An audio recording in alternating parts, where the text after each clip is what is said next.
ini Rp1.000, ya kan? Tapi makin lama di dalam isi riba, Rp1.000 yang dulu bisa dipakai untuk membeli 50 kg emas pada tahun 46, ketika pertama kali diberikan rupiah, hari ini diberikan tukang parkir pun tidak mau. Maka mereka ganti gambarnya dengan Soekarno-Hatta, nolnya ditambah 2, menjadi 100.000. Yang 99.000 dari mana? Ya kan? 99.000 dari mana? Dan kalau ini kita belah 2, dibelah 4, mau saya kasih 4 mahasiswa. Kemana samannya tadi itu nilainya? Ya, ini seperti sihirnya Fir'aun yang menjadikan tali sebagai ular. Nah, orang Amerika bilang, pedagang Amerika, saya juga punya kertas sendiri, namanya greenback. Tapi kertas saya punya 10.000 kali lipat dari kertas saudara. Jadi kalau Bapak Ibu sekalian, adik-adik pergi ke Washington sana, ke New York, bawa uang 100.000. Belum tentu mahasiswa punya uang 100.000 kan? Harus bekerja 2 hari untuk mendapatkan uang 100.000. Pergi ke Washington, saya mau beli Coca-Cola 1 botol. Apa mereka bilang? Apa mereka bilang? Ini kertas funny. This is funny paper. Gak laku. Tapi siapapun datang ke Ternate dengan $100, you punya cengkeh, berikan pada saya. Saya mau beli, you punya Coca-Cola, tapi saya minta 1 truk. Apa yang kita lakukan? Kita berikan Coca-Cola 1 truk, karena mereka bilang, mereka bisa yakinkan kita, selembar kertas mereka 10.000 kali lipat dari lembar kertas kita. Dan mereka bilang, kita punya kertas tidak laku, mereka punya kertas laku di seluruh dunia. Betul nggak? Dengan cara itulah seluruh cengkeh Ternate habis. Pala Ternate habis. Seluruh kekayaan Ternate habis, hanya diganti dengan byte komputer. Dengan cara itulah kemiskinan dan pemiskinan dilakukan oleh para bankir. Jadi banking is crime and bankers are the criminal. Dengan sihir ini. Ya. Nah, dan ini baru satu fase. Saya minta satu tahap lagi untuk menjelaskan dengan uang kertas yang sudah merupakan kezoliman ini, ya, itu menjadi berlipat ganda zolimnya melalui banking system, di mana ini digelembungkan. Kalau tidak ada bank, kalau saya punya uang 100.000 dipinjam oleh Ustadz Nur, maka uang saya habis. Saya akan memiliki kembali kalau dikembalikan. Tapi dengan banking system, kalau uang ini saya hutangkan, dia beranak pinak 20 kali lipat. Uang 100 miliar kalau ditaruh di bank, maka bank detik itu mencatatkan dalam bukunya punya uang 100 miliar. Betul nggak? Dan itu dilegalisir oleh pemerintah, bahwa you boleh mengakui itu sebagai milikmu. Dan bagi bank, uang titipan ini liability, maka dia harus sewakan, dia harus pinjamkan dengan bunga kepada orang yang mau beli rumah tidak bisa beli rumah, mau beli mobil tidak bisa beli mobil. Jangan khawatir, saya beri kredit, tapi harus tahan 10% untuk cadangan. Ya kan? Dan semua orang dibikin miskin. Misi pokok bank adalah membuat semua orang miskin, supaya tidak mampu membeli apapun kecuali berhutang melalui bank. Maka ketika 100 miliar ini diterima bank, maka dia bisa mengutar itu 20 kali dengan bunga katakanlah 10%. Maka dia akan mendapatkan dari bunganya saja 180 miliar. Jadi kalau bank bilang saya ngasih bunga hanya 10%, dia akan dapatkan 200%. Dan dari pokoknya yang dia putar itu, maka dia akan dapatkan 20 kali 90 miliar. Coba lihat, maka terciptalah uang 1,9 triliun, hampir 2.000 triliun. Padahal uangnya berapa tadi? 200 miliar. Yang 1,8 triliun dari mana? Angin, sihir. Tidak ada. Itu sebabnya setiap bank dijaga oleh satpam. Supaya mengesankan bahwa di bank ada uang. Tidak ada uang di bank. Itu kenapa setiap pegawai bank pakai jas, pakai dasi. Supaya orang yakin bahwa uangnya dijaga dengan baik. Karena di situ tidak ada uang. Dan itu sepenuhnya pengelabuan. Jadi bank itu adalah arisan berantai. Kalau kita datang mengambil uang, tapi orang bisa bilang, tapi kalau saya ngambil uang di bank kok ada? Uang siapa yang diberikan? Uang Anda sudah nggak ada. Jadi orang percaya bahwa bank adalah tempat yang paling aman menyimpan uang. Bank adalah tempat paling tidak aman menyimpan uang. Belum Anda keluar dari pintu bank, uang Anda sudah nggak ada. Membuktikannya gampang. Datang pada hari yang sama, minta saya mau ambil uang saya hari ini. Potong telinga saya kalau Anda dapat uang, kecuali 10% dari nasabah. Bisa dipahami? Ya. Uangnya tidak ada. Itu. Nah, tapi yang perlu dipahami adalah akibatnya. Kalau kita tadi punya uang 100.000, di sini ada satu handphone, maka berapa harga handphone ini? Ceteris paribus kata ekonom. Maka harga handphone ini ada 100.000, ya kan? Tapi ketika ini digelembungkan menjadi 2 juta, sementara sumber daya alamnya tetap, berapa harga handphone ini? Menjadi 2 juta. Dan itu mereka bilang inflasi. Jadi inflasi adalah kebohongan. Lihat ya, dulu ketika Republik Indonesia didirikan, uang yang pertama dicetak adalah 1 sen, paling besar 100 rupiah. 600 rupiah. Uang 1.000 pernah didesain tapi tidak dicetak karena terlalu besar. Karena dengan 1.000 Anda sudah dapat beli emas setengah kilo. Pada waktu itu 1 gram emas hanya 2 rupiah. Dan mereka berjanji, jangan khawatir, setiap rupiah saya jamin dengan 1,5 gram emas. Sampai sekarang itu berlaku Undang-Undang tahun 46. Nah tapi lihat, karena uang kertas itu sihir, dicetak makin banyak, nilainya merosot. Bebeknya mah tetap, cengkehnya tetap, palanya tetap, tapi nilai uang yang merosot. Maka mulai tahun 52, ini pertama kali by the way, ini Bank Indonesia baru muncul tahun 52. Bank Sentral Republik Indonesia itu bukan Bank Indonesia, dulu namanya BNI 46. Tapi Belanda tidak mau. You mau merdeka, you mesti nurut saya. Hentikan BNI 46, ganti dengan bank saya, The Jeffers Bank, menjadi Bank Indonesia. Dan hentikan uang Republik Indonesia, ganti dengan uang saya, Guilders, yang kemudian berubah menjadi uang Bank Indonesia. Oke. Nah, begitu muncul tahun 52, rupiah sudah mulai tidak laku. Dibikinlah uang 1.000 rupiah. Ringkas cerita, tahun 57, uang 1.000 sudah mulai tidak laku. Dibuatlah 2.500 rupiah. Dibuatlah uang 5.000, pertama kali muncul 64, uang 10.000 rupiah. Pak Kano bilang kita sudah terlalu miskin. Maka uang 1.000 digunduli menjadi 1 rupiah, yang disebut centering. Tapi tidak lama kemudian muncul lagi. Karena uang kertas adalah penipuan. Worthless. No value. Ringkas cerita, Pak Harto dibilang berhasil dalam pembangunan, dia bikin uang 50.000 rupiah dengan gambar Pak Harto dan kapal terbangnya. Tapi inilah ilusi yang lain, inilah sihir yang lain. Semakin besar uang Anda bukan semakin kaya. Semakin uang besar Anda berarti semakin miskin. Bisa diikuti? Maka ketika terjadi krismon, rupiah makin tidak laku, harus dibikin uang 100.000. Dan sekarang uang 100.000 sudah mulai tidak laku. Ibu-ibu sudah komplain kalau pergi ke pasar dengan 100.000. Betul nggak, Bu? Sudah tidak bisa beli apa-apa ini. Maka mereka dua pilihannya. Pilihan pertama adalah mereka akan mencetak uang 200.000, 500.000. Tapi tidak mungkin. Komputer sudah nggak bisa menghitung. Kalkulator nggak bisa menghitung. Hang. Terlalu banyak nolnya. Pilihan kedua adalah digunduli nolnya. Redenominasi. Jadi redenominasi itu bukan untuk mengatasi inflasi, tapi untuk menutupi inflasi. Jadi itu adalah pengelabuan di atas pengelabuan, di atas pengelabuan, di atas pengelabuan. Gitu. Ya. Jadi secara real, uang 100.000 ini dulu ketika Pak Harto masih berkuasa, menjelang jatuh itu, kalau dibelikan telur, dapat 50 kilo. Masih ada yang ingat gak, Bu? Kali ibu-ibu ingat pasti. 1 kilo telur harganya 2.000 rupiah. Begitu Pak Harto jatuh, dibilang ini gara-gara krismon, uangnya sama, walaupun ini belum ada waktu itu, karena ini masih 50.000 aja udah besar waktu itu. Uang yang sama dengan telur yang sama, tiba-tiba dibawa ke pasar, saya mau beli telur. Bu, hari ini tidak dapat 50 kilo lagi, hari ini cuma dapat 13 kilo. Karena daya belinya, telur sekarang 7.500. Dan hari ini, kalau di pasar Ternate berapa, Bu, harga telur sekilo? Hari ini. Di Jakarta 20.000. Dan telurnya sama. 1 kilo itu isinya 16 butir. 17 butir, 18 butir. Uangnya sama. Tapi hari ini kalau dibelikan telur hanya dapat 5 kilo. Kemana yang 45 kilo? Itu yang mereka rampok. Itu yang mereka rampok. Dengan melalui apa yang mereka sebut inflasi. Tapi sebenarnya dengan cara penggelembungan uang. Kertas yang terus-menerus nilai. Nah, satu lagi Pak ya. Saya minta ini karena ini penting sekali. Ini penting sekali. Nah, sistem zalim ini kemudian difikskan dalam satu sistem politik yang disebut nation state pada level global, karena judulnya kan globalisasi uang. Jadi, negara bangsa itu diciptakan oleh para bankir pada abad ke-20. Jadi waktu Indonesia merdeka, Singapura merdeka, Malaysia merdeka, Afrika merdeka, itu bukan kemerdekaan spontan, tapi didesain.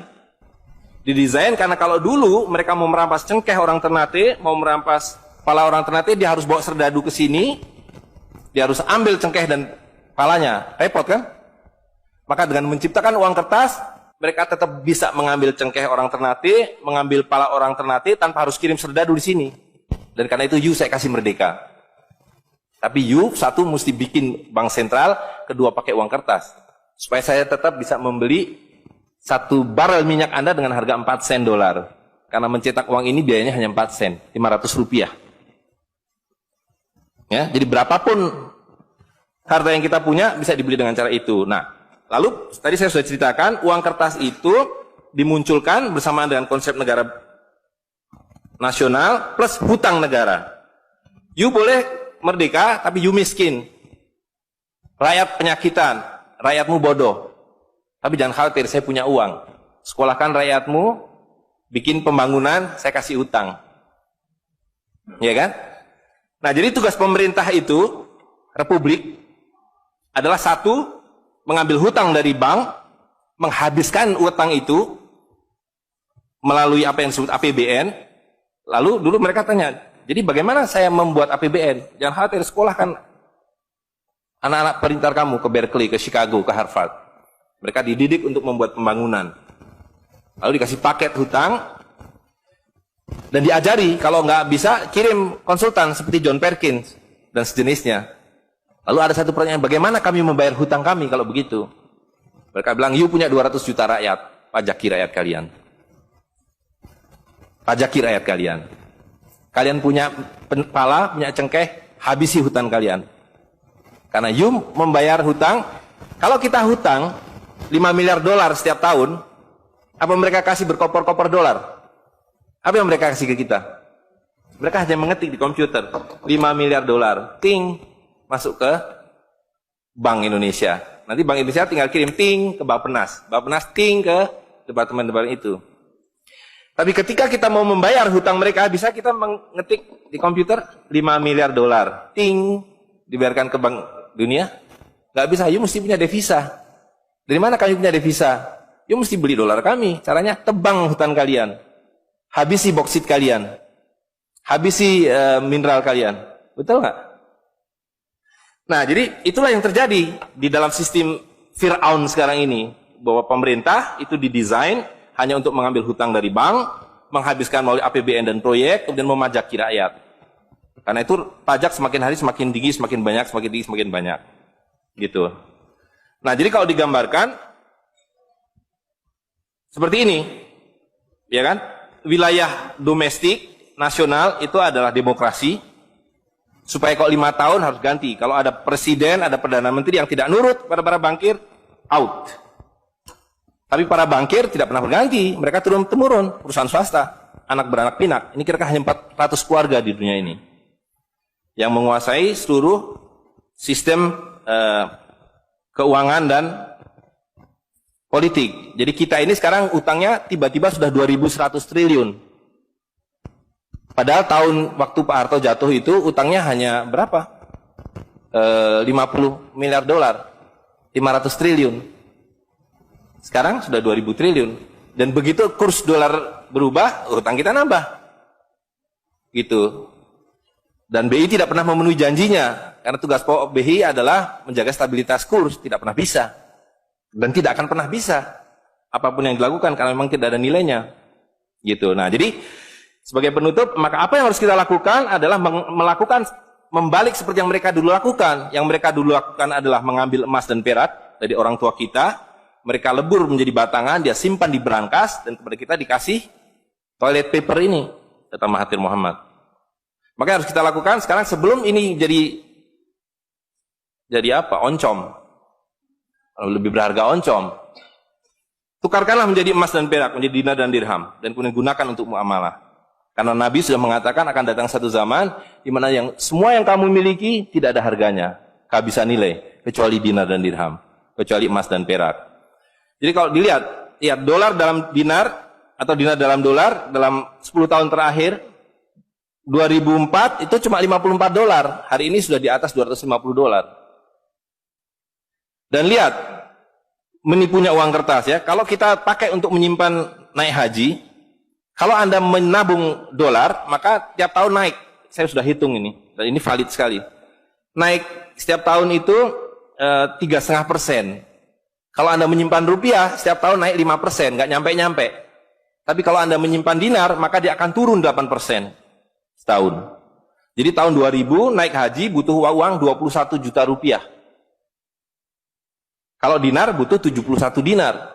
Tapi hari ini kalau mau naik haji butuh hampir 40 juta rupiah. Dengan dinar cukup dengan 16 dinar. Jadi dulu kalau punya rupiah naik haji satu orang, sekarang sampai Dubai suruh pulang. Nggak cukup uangnya. Tapi dengan dinar dulu naik haji satu orang, sekarang bisa naik haji 4 orang. Dengan kata lain, kalau Bapak Ibu sekalian serahkan cengkeh Bapak Ibu sekalian dan menerima uang kertas, Anda 4 kali miskin. Detik itu juga dalam konteks ini. Maka serahkanlah cengkeh dan katakan, saya mau serahkan cengkeh, bayar kami dengan dinar. Bayar kami dengan dirham. Saya serahkan pala kami, bayar kami dengan emas dan perak. Saya tidak mau uang palsu ini, uang-uangan ini. Saya mau uang yang sebenarnya, uang dari Rasul SAW. Ya, gitu. Dan harga minyak ini palsu semua. Dibilang minyak naik turun naik turun, tidak ada yang minyak naik. Kalau dengan dolar dia naik terus, tapi dengan dinar dia flat. Sekali lagi, bahwa sumber daya alam itu terbatas, maka alat tukar pun harus terbatas. Jadi ketika kita menggunakan kertas ini gelembungkan. Tapi ketika Anda menggunakan emas dan perak, ini sama. Maka sekali dia punya alat tukar, nilai tukarnya dari zaman Rasulullah SAW seekor kambing, hari ini 1 dinar dapat seekor kambing. Zaman Nabi dapat seekor ayam 1 dirham, hari ini dapat seekor ayam. Tidak ada yang berubah. Sekali lagi pemiskinan itu adalah dibikin oleh sistem. Dan tadi sudah disampaikan bahwa dari tahun ke tahun, di dalam slide yang sebelumnya dalam penjelasan itu, bahwa dinar dan dirham itu selalu dicetak oleh para sultan. Jadi lihat, ketika para sultan berkuasa, para sultan berikan emas dan perak pada rakyat. Para sultan kemudian disingkirkan, diganti oleh para bankir, emas dan perak mereka ambil, diberikan kertas. Itu yang terjadi dari abad ke-19. Maka alhamdulillah pada hari ini kita melihat bahwa kesultanan sudah kembali dengan dinar dan dirham.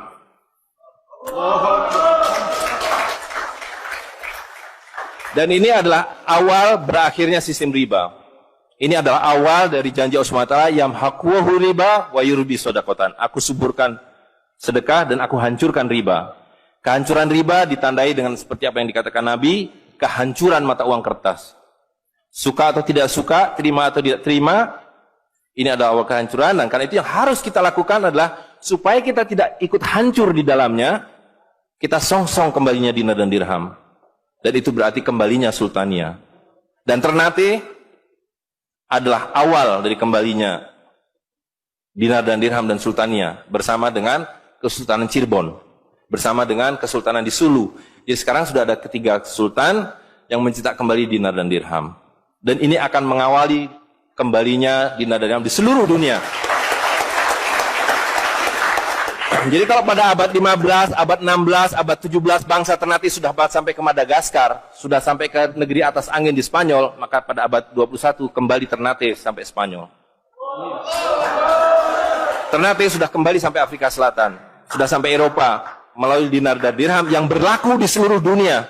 Orang Amerika tidak bisa mengatakan emas saya 5 kali lipat dari emas saudara, tidak bisa. Emas kami dari Ternate sama harganya dengan emas kalian. You 1 dinar, kami 1 dinar. You 1 dirham, kami 1 dirham. Itulah keadilan. Ya. Jadi karena itu Bapak Ibu sekalian, yang terakhir sekali saya ingin sampaikan, dinar dan dirham yang kita bicarakan ini tidak ada artinya kalau berhenti hanya di dalam ruangan ini. Dinar dan dirham harus segera berkemerincing di kota Ternate. Dan Anda semua yang harus memulainya. Tadi 2 orang sudah menyatakan diri sebagai relawan Jawara, jaringan wirausahawan dan pengguna dinar dirham Nusantara. Maka dalam waktu sebentar, insya Allah di Ternate, dari 2 orang ini akan menjadi 2.000 orang yang menggunakan dinar dan dirham. Ya, dari 2.000 akan menjadi 200.000. Seluruh penduduk Ternate menggunakan dinar dan dirham. Dan Kanjeng Sultan dari beberapa waktu yang lalu sudah mulai membagikan zakat dalam dirham. Jadi di Ternate itu sekurangnya sudah ada 1.000 orang memiliki koin dirham yang dibagikan oleh Sultan. Dan itu adalah awal. Ini baru awal, dari kembalinya Islam dan berakhirnya kezaliman. Jadi sekali lagi Bapak Ibu sekalian, marilah segera ya ular-ular Fir'aun itu kita akhiri dengan cara yang sangat mudah, yaitu kita mentaati perintah Allah SWT. Allah SWT mengatakan wa halalul bai' wa harrama riba. Aku halalkan berdagang dan aku haramkan riba. Dan uang kertas adalah riba par excellence. Di dalam uang kertas ini ada 2 riba sekaligus. Ya, jadi saya kira itu saja. Saya mohon maaf mengambil waktu agak terlalu banyak, tapi ini penting karena supaya clear semuanya. Ya, karena ini baru pertama kali dibicarakan di Ternate. Demikian, assalamualaikum warahmatullahi wabarakatuh.